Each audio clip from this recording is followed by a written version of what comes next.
ยินดีต้อนรับเพื่อนๆทุกท่านเข้าสู่ YouTube ช่องต้อยสตอรี่นะคะดิฉันต้อยศรีสมวงศ์อดีตนางพยาบาลนักวิชาการปัจจุบันเป็นผู้ป่วยโรคหนังแข็งปีที่ 11 ค่ะ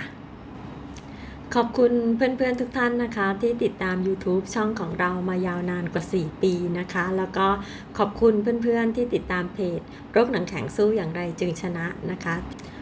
ทุกท่านที่ติดตาม YouTube ช่องของเรามาเป็นเวลายาวนานนะคะก็จะทราบดีว่าทางช่องของเราเนี่ยไม่มีนโยบายในเรื่องของการนำอาหารเสริมมาขายในช่องนะคะไม่เคยนำผลิตภัณฑ์อาหารเสริมชนิดใดมาพรีเซนต์เพื่อโฆษณาขายสินค้าแต่อย่างใดนะคะแต่ก็คือต้อยก็จะบอกกับเพื่อนๆเสมอว่าต้อยเป็นผู้ป่วยโรคหนังแข็งคนหนึ่งที่ใช้อาหารเสริมมาเป็นทางเลือกในการดูแลสุขภาพ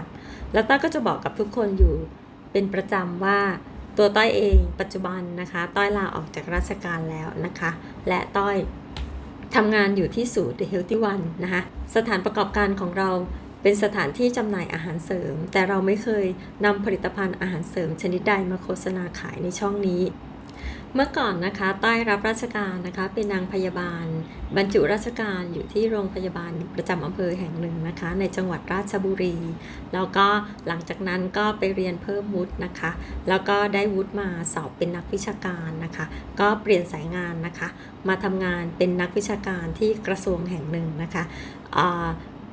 ตัวหน่วยงานที่ต้อยทำจะเป็นหน่วยงานประจำจังหวัดนะคะแล้วก็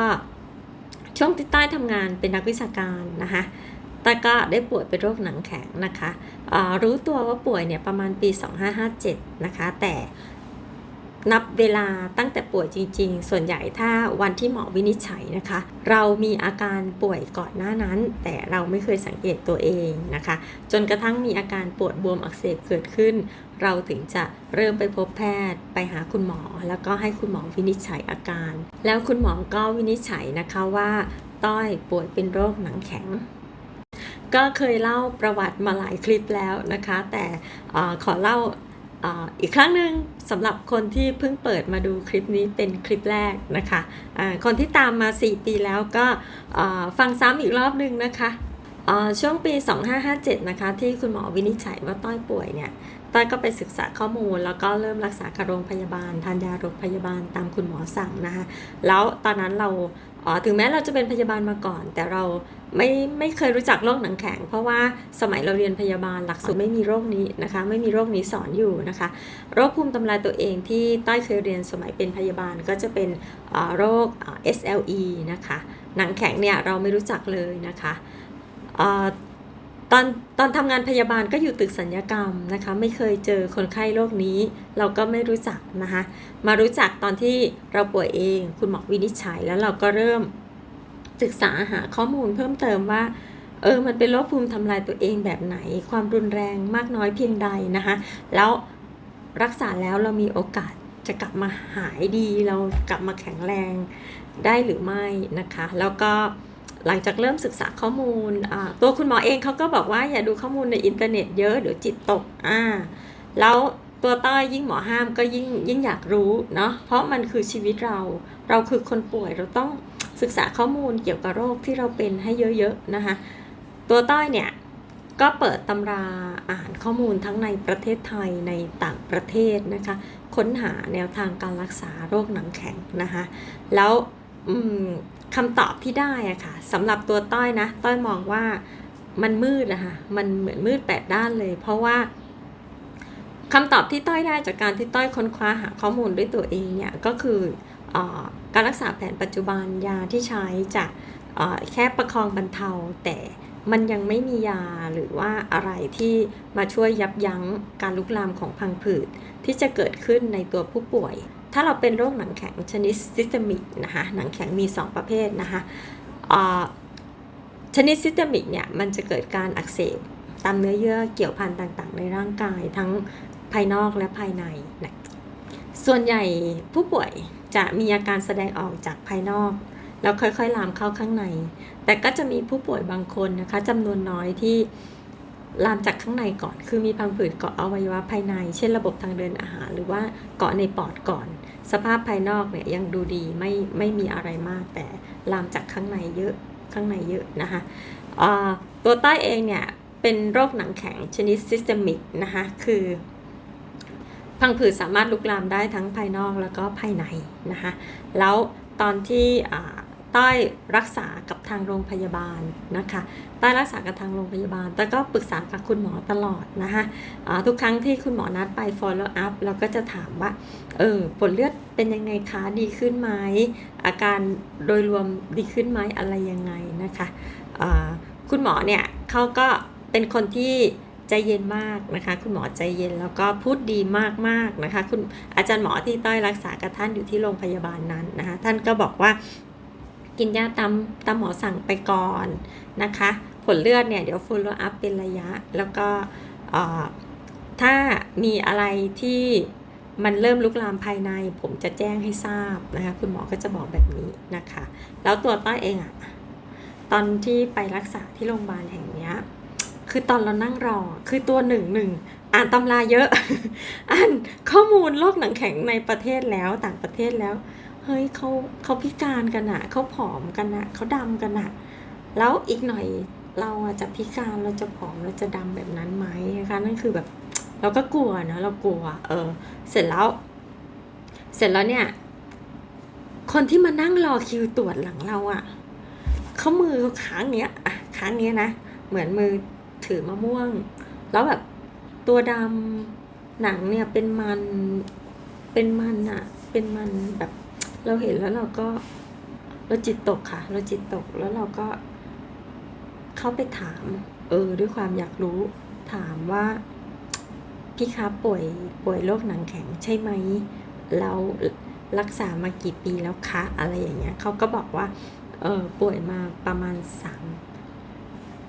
ปีอะที่เริ่มรักษาอาจจะป่วยมาก่อนหน้านั้นแต่เริ่มรักษาจริงๆเนี่ยทานยา3 ปีแล้วต้อยก็ถามแล้วก่อนหน้านี้มือค้างแบบนี้ไหมคะพี่ค้างแบบนี้เลยไหมคะเขาก็บอกว่าไม่มันแค่บวมเจ็บจับปากกาจับช้อนอะไรลำบากแต่หลังจากนั้นมันก็เริ่มแข็งแล้วมันก็ค้างนี้เลยต้อยก็เลยยาโรงพยาบาลมันแค่ประคองบรรเทามันหยุดการลุกลามของความพิการไม่ได้ใช่ไหมเนี่ยพี่คนนี้เขาถึงแบบแข็งจากที่มันเคยแค่บวมอักเสบแล้วตอนนี้มันแข็งค้างมันอยู่สภาพแบบเหมือนถือลูกมะม่วงตลอดเวลานะคะเราก็กลัวไงเราก็แบบกลับมาดูมือตัวเอง กลับมาดูมือตัวเองมือฉันเป็นยังไงบ้างคือตอนนั้นมือต้อยก็บวมอะค่ะบวมก็เจ็บแล้วก็เริ่มรู้สึกว่ากำไม่สนิทแล้วก็การจับปากกาจับดินสอเขียนเอกสารเพราะเราทำงานเป็นนักวิชาการเราใช้มือเขียนหนังสือเยอะนะคะเราก็รู้สึกว่ามันเจ็บเวลาจับปากกาจะเจ็บถนัดข้างไหนข้างนั้นจะเจ็บหนักกว่าอีกข้างนึงถนัดขวานะมือขวาก็จะเป็นเยอะกว่าแล้วต้อยก็รู้สึกว่านิ้วเรามันเริ่มมีความพิการแล้วนะคะนิ้วชี้กับนิ้วกลางมันเริ่มมีความแข็งมีความค้างแล้วก็เนื้อที่นิ้วแข็งนะคะนิ้วเล็บนะเล็บเริ่มบิดเริ่มเปลี่ยนเป็นเล็บลักษณะของ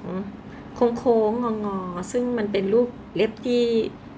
ผิดปกติเริ่มมีความพิการอย่างเงี้ยค่ะแล้วก็นิ้วชี้มือขวาก็เริ่มที่จะบิดแล้วก็เล็บเริ่มเปลี่ยนสภาพอย่างเงี้ยค่ะเราก็เลยเริ่มเห็นความพิการในตัวแล้วเราก็กลัวว่าอุ๊ยเราเริ่มมีความพิการแล้วเดี๋ยวถ้าโรคมันลุกลามเรื่อยๆเนี่ยตัวเราก็จะพิการเหมือนพี่คนนั้นหรือเปล่าคนที่นั่งต่อคิวตรวจเราอยู่เนี่ยตัวต้อยเองนะคะก็เห็นมือตัวเองเริ่มจะพิการแล้วต้อยก็ไม่อยากพิการแล้วต้อยไปเซิร์ชข้อมูลในอินเทอร์เน็ตดู YouTube ดูข้อมูลของสมาคมสโคโลโดมาในต่างประเทศหลายสมาคมมากดูว่าแนวทางการรักษาแนวทางการปฏิบัติตัวของสมาคมเหล่านั้นเป็นอะไรยังไงบางคนเขาก็รักษาด้วยสเต็มเซลล์บางคนก็ให้ยาเคมีบำบัดทางเส้นเลือดแล้วบางคนเขาก็รักษาเชิงอะไรล่ะวิถีทางธรรมชาติบำบัดนะคะแล้วในอินเดียเนี่ยเขาก็จะมีรักษาด้วยสมุนไพรในเชิงของอายุรเวทนะคะเราก็เข้าไปดูข้อมูลแล้วแบบเขาก็ยังพิการกันอยู่อะเราเห็นแล้วแบบ มันหยุดความพิการไม่ได้อ่ะฝรั่งที่แบบตอนเป็นสาวเขาสวยมากพอเขาป่วยเป็นโรคหนังแข็งแล้วเขาผอมสภาพแบบเหลือแต่หนังหุ้มกระดูกแล้วแบบใบหน้าเนี่ยค่ะริมฝีปากจะหายกล้ามเนื้อไขมันที่หน้าหายเหลือแต่หนังหุ้มกระดูกมันก็เลยจะกลายเป็นแบบเหมือนแบบมันความพิการมันเกิดทั่วตัวทั้งใบหน้ามือเท้าแล้วมันเป็นแผลด้วยเป็นแผลแบบแผลเน่าเงี้ยเราเห็นแล้วมันก็เจ็บปวดทรมานแล้วเราก็แบบเฮ้ย ฉันจะเป็นอย่างนั้นไหมฉันจะเป็นอย่างนั้นไหมนะคะกว่าจะตั้งสติได้นะร้องไห้อยู่พอสมควร กว่าจะตั้งสติได้ว่าจะทำยังไงจะดูแลตัวเองยังไงให้กลับมาแข็งแรงทำยังไงความพิการมันถึงจะสต็อปอยู่แค่นี้ไม่พิการเพิ่มทำยังไงอันนั้นเป็นโจทย์ปัญหาที่ต้อยนั่งคิดอยู่ในปี2557ซึ่งตอนนั้นอ่ะก็ไม่มีใครมาแนะนำต้อยไงว่ามันมีทางเลือกอื่นไหมที่คนป่วยหนังแข็งใช้แนวทางนั้นแล้วมันจะดีขึ้นไม่มีใครแนะนำต้อยเลยตัวต้อยเองนะคะต้อยก็เลยแบบคิดว่าแบบตั้งเป้าหมายในชีวิตเลยว่า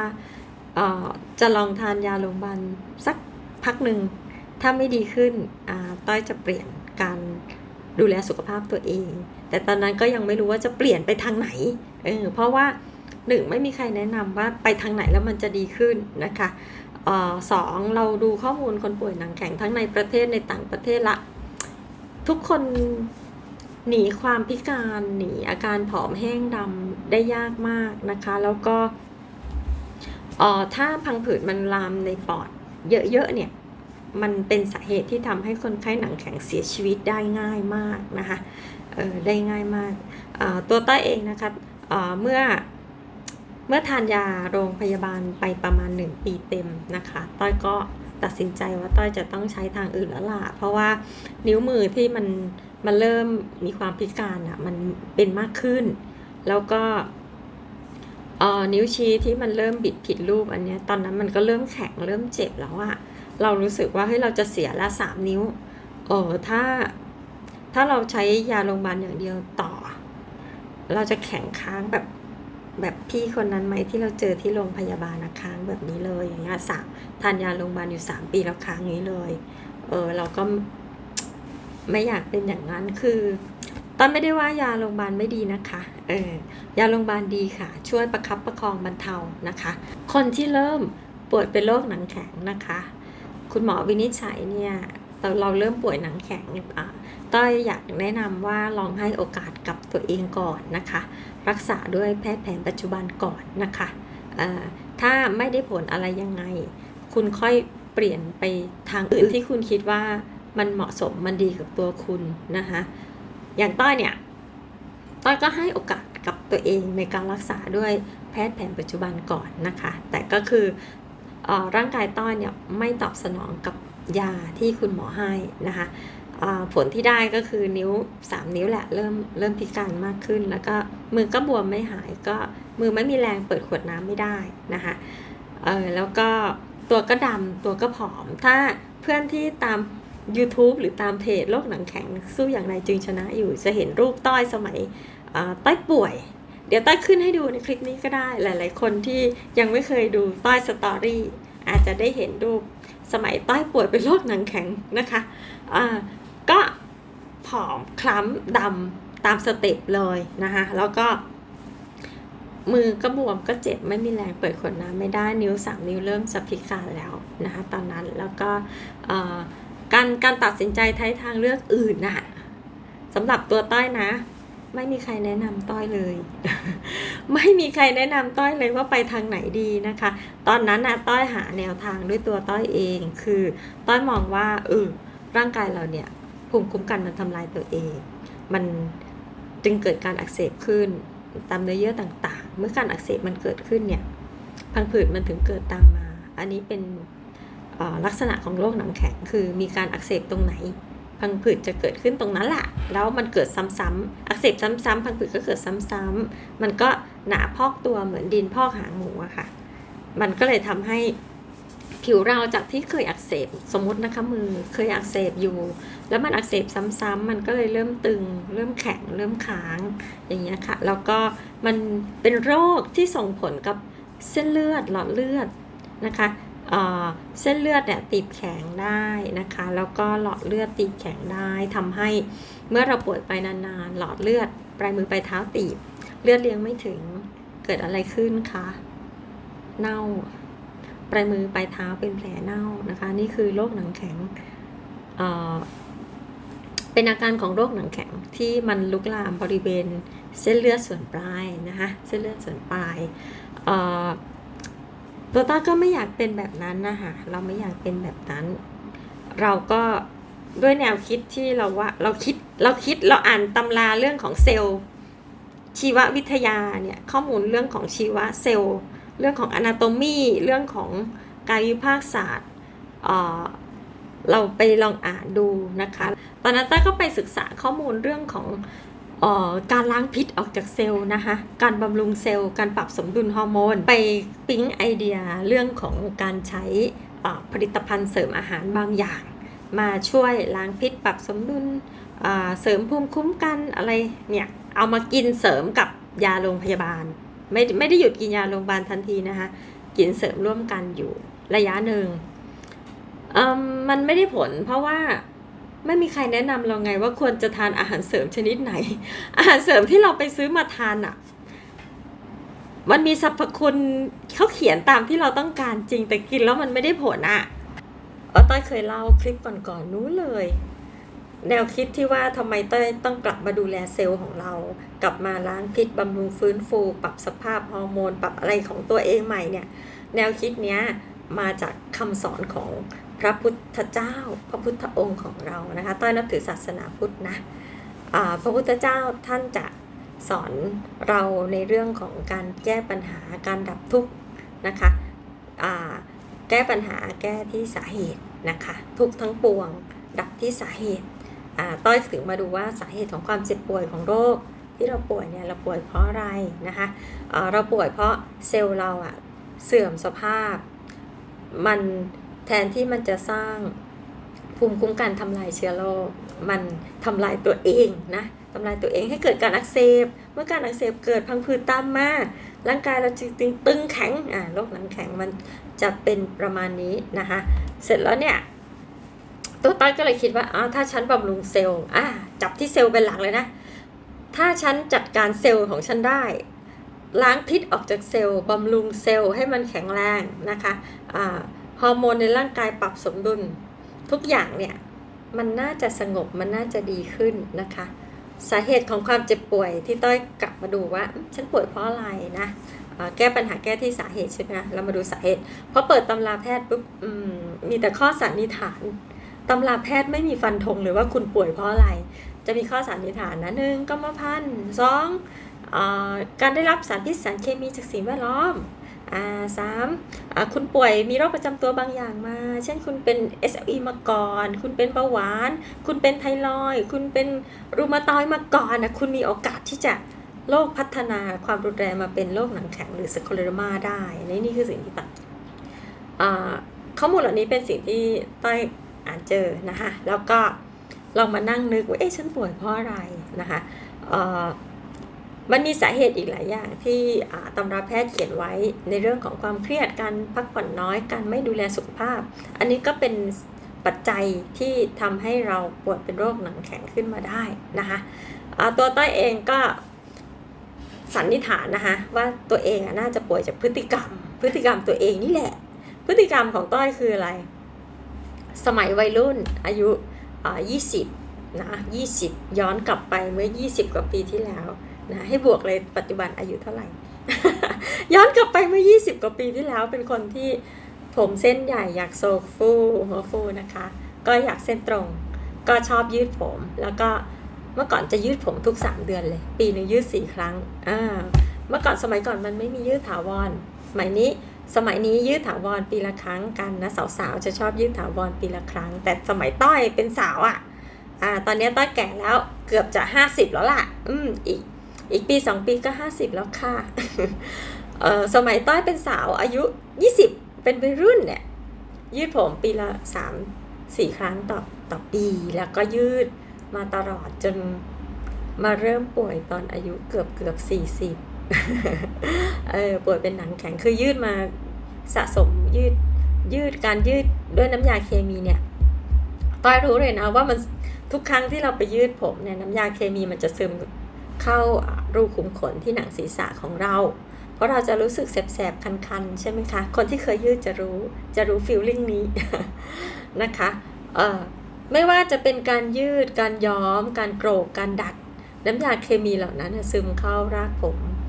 รูขุมขนแล้วมันก็กระจายไปทั่วตัวเรานี่แหละสารเคมีมันก็หลั่งไหลอยู่ในระบบเลือดระบบน้ำเหลืองของเรานี่แหละวิ่งวนอยู่ในตัวเรานี่แหละจากการวิเคราะห์สาเหตุความเจ็บป่วยของตัวเองนะคะว่าทำไมถึงป่วยเนี่ยต้อยก็วิเคราะห์ได้เบื้องต้นสำหรับตัวต้อยเองปัญหาหลักที่ทำให้ป่วยน่าจะมาจากการได้รับสารเคมีจากการยืดเส้นผมด้วยเคมีน้ำยาเคมีมาเป็นระยะเวลาต่อเนื่องยาวนานนะคะนับ10 ปีเลยแล้วก็ประกอบกับไม่ได้พักผ่อนเพียงพอนะคะทำงานเยอะเครียดแล้วก็ไม่ออกกำลังกายนะคะเหนื่อยกับการเดินทางไปทำงานใครดูคลิปก่อนถ้าย้อนไปดูคลิปเรื่องที่ต้อยเล่าการละครั้งหนึ่งที่เกาะนามิอันนั้นนะคะต้อยจะเล่าที่ว่าต้อยสังเกตเห็นว่าเมื่อเราป่วยแล้วเนี่ยเรามองย้อนไปสัก3 ปีเราจะสังเกตเห็นอาการเจ็บป่วยของเราว่ามันมีมาก่อนที่เราจะไปพบคุณหมอของต้อยอาการที่มันเริ่มก็คือผอมคล้ำดำเนี่ยมันเริ่มเป็นในช่วงน้ำท่วมใหญ่ประเทศไทยนะคะในปี2554นะคะช่วงนั้นเราเหน็ดเหนื่อยการเดินทางไปทำงานต้องนั่งรถทหารน้ำท่วมเป็นเมตรนะคะแล้วก็เดินทางรถก็ติดเหนื่อยมากกับการเดินทางในภาวะน้ำท่วมตรงนั้นนะคะมันก็เลยประกอบกับไม่ได้ออกกำลังกายแล้วก็นอนดึกเครียดกับงานที่มันค้างก็เลยทำให้เราป่วยเป็นโรคหนังแข็งด้วยเหตุปัจจัยที่มันมาแบบจอยกันพอดีค่ะสารเคมีในร่างกายเยอะสะสมไว้มากพอนอนดึกเครียดไม่ออกกำลังกายแล้วก็เรื่องของอาหารการกินเมื่อก่อนไม่ค่อยใส่ใจกินอะไรไม่ค่อยคิด ไม่ค่อยคิดหาอาหารที่มีประโยชน์มากินมีอะไรก็กินต้อยจะบอกกับเพื่อนๆที่ติดตามเพจโรคหนังแข็งหรือว่า YouTube ช่องต้อยสตอรี่เสมอนะคะว่าการที่เรามีสุขภาพดีนั่นไม่ใช่ความโชคดีนะคะและการที่เราเจ็บป่วยก็ไม่ใช่ความโชคร้ายนะคะทุกสิ่งในชีวิตที่มันผ่านเข้ามาในชีวิตเราที่ตัวเราต้องพบเจอเนี่ยมันเป็นบททดสอบให้เราตั้งสตินะคะให้เราตั้งสติที่จะแก้ปัญหาที่มันท้าทายชีวิตเรานะคะต้อยเชื่อมั่นว่าทุกปัญหาเราแก้ไขได้นะคะและเราจะฝ่าฟันปัญหาเหล่านั้นไปได้ด้วยดีด้วยสตินะคะถ้าเรามีสติแถมด้วยกำลังใจและแถมด้วยความรู้ต้อยบอกเลยนะความรู้สำคัญเมื่อเราป่วยเป็นโรคหนังแข็งนะคะเพื่อนๆทุกท่านอย่าเพิ่งเชื่อทุกอย่างที่ต้อยพูดนะศึกษาข้อมูลด้วยตัวเองค่ะข้อมูลตำราแพทย์ตำราต่างๆในและต่างประเทศท่านอ่านเลยนะคะแล้วท่านจะได้คำตอบด้วยตัวท่านเองว่าโรคหนังแข็งมียารักษาหรือไม่นะคะการรักษาปัจจุบันได้ผลมากน้อยเพียงใดท่านจะได้คำตอบด้วยตัวท่านเองนะคะ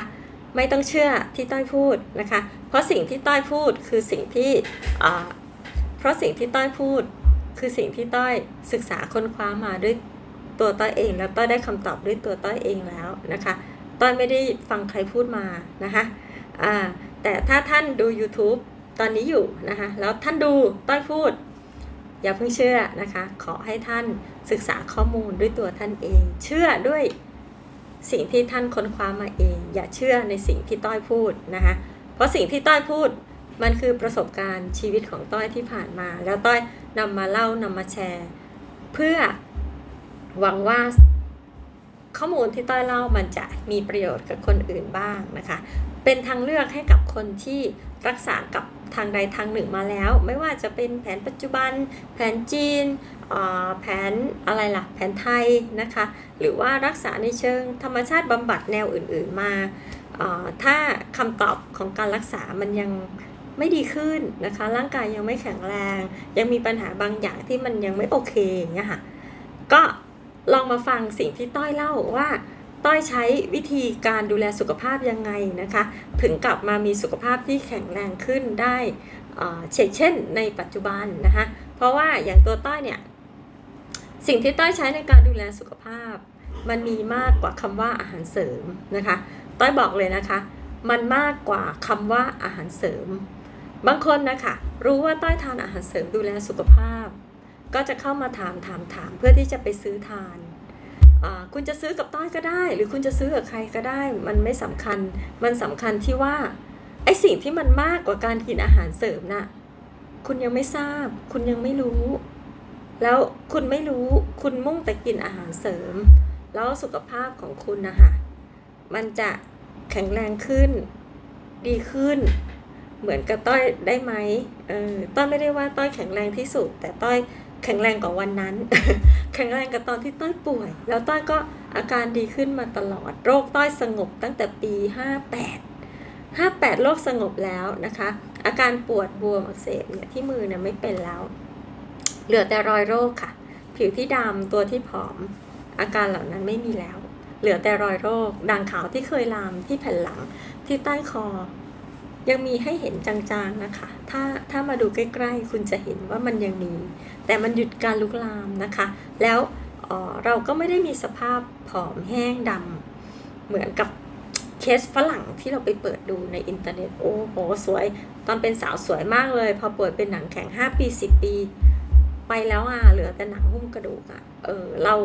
ารอดพ้นจากสภาพนั้นมาได้อะค่ะต้อยคิดว่าความรู้ที่ต้อยมีนะคะส่วนใหญ่มันอยู่นอกตำรานะต้อยบอกเลยนะสิ่งที่ต้อยเอามาดูแลตัวเอง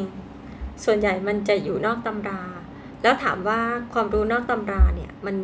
มันผิดไหมมันไม่ควรใช้หรือไม่ต้อยมองว่าอันนี้อยู่ที่ดุลพินิจของตัวคนป่วยเองนะคะแล้วก็คนที่มีความรู้ในเชิงของวิชาการนะคะเพราะว่าความรู้ทุกสิ่งอย่างก่อนที่มันจะมาบันทึกเป็นตำรา1 เล่มมันก็เป็นแค่การทดลองคำบอกเล่าเป็นภูมิปัญญาชาวบ้านหรือสิ่งที่อยู่นอกตำรามาก่อนภายหลังถึงจะมีการนำมาเขียนเป็นรูปเล่มเป็นตำรานะคะภูมิปัญญาชาวบ้านมีมาก่อนตำรานะคะบรรพบุรุษเราสืบทอดมาเทคนิคในการดูแลสุขภาพต่างๆหลายๆอย่างมันอยู่นอกตำรามันยังไม่มีเขียนเป็นเล่มตำราค่ะเทคนิคการดูแลสุขภาพของต้อยนะคะในเรื่องของการกินอาหารเสริมว่าเลือกอาหารเสริมชนิดใดนะคะเทคนิคในการปฏิบัติตัว10 ประการที่ต้อยจะเรียกมันปัจจุบันต้อยไม่ได้เรียกว่าองค์รวมละต้อยไม่ได้เรียกว่าวิถีทางเลือกละเพราะว่ามันจะไปซ้ำกับแนวคิดของผู้รู้บางคนนะคะซึ่งมันเป็นคำพูดที่เขาใช้แล้วเราก็ไม่อยากจะไปก้าวล่วงไม่อยากไปละเมิดลิขสิทธิ์หรืออะไรของเขานะคะเราก็เลยเรียกแนวคิดที่ต้อยใช้ในการดูแลสุขภาพว่าเป็นเรื่องของ reset my life นะคะก็คือเปลี่ยนพฤติกรรมชีวิตเราใหม่เพื่อฟื้นฟูให้สุขภาพเราแข็งแรงขึ้นดีขึ้นซึ่งเราใช้เทคนิค10 ประการในการดูแลฟื้นฟูนะคะ